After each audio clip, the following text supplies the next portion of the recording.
Viewers, welcome to back my YouTube channel. আজকে আমি আপনাদের মাঝে একটি মেথড শেয়ার করব, তা হচ্ছে কিভাবে যে কোনো সফটওয়্যার আপনারা চাইলেই ডেস্কটপ কম্পিউটার বা ল্যাপটপ থেকে সহজে আনইনস্টল করতে পারবেন। তার জন্য প্রথমেই চলে যাব আমি কন্ট্রোল প্যানেলে।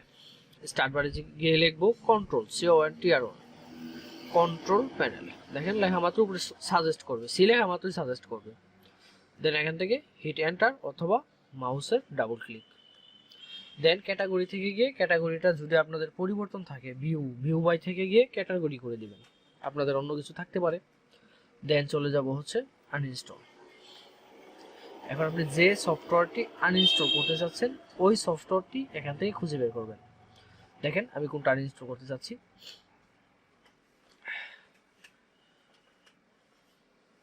আমি চাচ্ছি এই যে সফটওয়্যারটা এটা আনইনস্টল করতে। দেন দেখেন আমি এটা খুঁজে বের করব, কন্ট্রোল প্যানেল থেকে খুঁজে বের করব।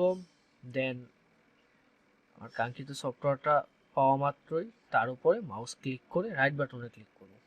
মাউসে রাইট বাটনে ক্লিক করা মাত্রই আনইনস্টল অপশন আসবে আপনার সামনে। আনইনস্টল থেকে আনইনস্টলে ক্লিক দিবেন। দেওয়ার পর আপনাকে একটি কনফার্মেশন জানতে চাইবে, পারমিশন চাইবে। Yes, just yes permission allow করে দেবেন। দেখেন আরেকবার আমি আপনাদেরকে দেখাচ্ছি কোন সফটওয়্যারটি আমি আনইনস্টল করতে যাচ্ছি। দেন ইয়েস করা মাত্রই কিছুক্ষণ সময় অপেক্ষা করতে হবে। কিছুক্ষণের মধ্যে 100% আনইনস্টল কমপ্লিট হয়ে যাবে। এই ছিল আজকের ভিডিও কেমন লাগলো কমেন্ট বক্সে জানাতে বলবেন না। আর আপনাদের যদি পরবর্তী কোনো টপিকসের উপর ভিডিও বানাতে হয় অবশ্যই কমেন্ট করে জানাবেন। দেখেন আমি আবার দেখাচ্ছি সফটওয়্যারটি আনইনস্টল হয়ে গেছে।